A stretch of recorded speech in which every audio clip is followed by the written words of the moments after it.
మనము umbrella frock stitching చేసిన తర్వాత ఎక్కువ తక్కువలు అనేవి కంపల్సరీగా వస్తాయి అన్నమాట. అలా వచ్చినప్పుడు అలా డబల్ మడతేసి పరిచి స్కేల్ సాయంతో అలా స్ట్రైట్గా ఒక లైన్ అనేది డ్రా చేసుకొని అప్పుడు కట్ చేసుకుంటే చాలా అంటే చాలా నీట్గా ఉంటుందండి. జిగ్జాగ్ చేయడానికి చాలా చక్కగా వస్తుంది. చూడండి ఎంత నీట్గా ఉందో, సమానంగా మొత్తం ఒకే లెవెల్లో ఉంది.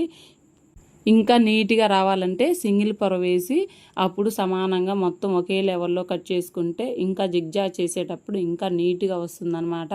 మీ ఫ్రెండ్స్కి మీ ఫ్యామిలీ మెంబర్స్కి యూజ్ అవుతుంది అనుకుంటే షేర్ చేయండి. ఈ వీడియో నచ్చినట్టయితే లైక్ చేసి సబ్స్క్రైబ్ చేయండి. ఇంకో వీడియోలో మళ్ళీ కలుద్దాం. మనము అంబ్రెల్లా ఫ్రాక్ స్టిచ్చింగ్ చేసిన తర్వాత ఎక్కువ తక్కువలు అనేవి కంపల్సరీగా వస్తాయి అన్నమాట. అలా వచ్చినప్పుడు అలా డబల్ మడతేసి పరిచి స్కేల్ సాయంతో అలా స్ట్రైట్గా ఒక లైన్ అనేది డ్రా చేసుకొని అప్పుడు కట్ చేసుకుంటే చాలా అంటే చాలా నీట్గా ఉంటుందండి.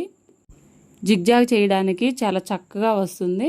చూడండి ఎంత నీట్గా ఉందో, సమానంగా మొత్తం ఒకే లెవెల్లో ఉంది. ఇంకా నీట్గా రావాలంటే సింగిల్ పొర వేసి అప్పుడు సమానంగా మొత్తం ఒకే లెవెల్లో కట్ చేసుకుంటే ఇంకా జిగ్జాగ్ చేసేటప్పుడు ఇంకా నీట్గా వస్తుందన్నమాట. మీ ఫ్రెండ్స్కి మీ ఫ్యామిలీ మెంబర్స్కి యూజ్ అవుతుంది అనుకుంటే షేర్ చేయండి. ఈ వీడియో నచ్చినట్టయితే లైక్ చేసి సబ్స్క్రైబ్ చేయండి. ఇంకో వీడియోలో మళ్ళీ కలుద్దాం.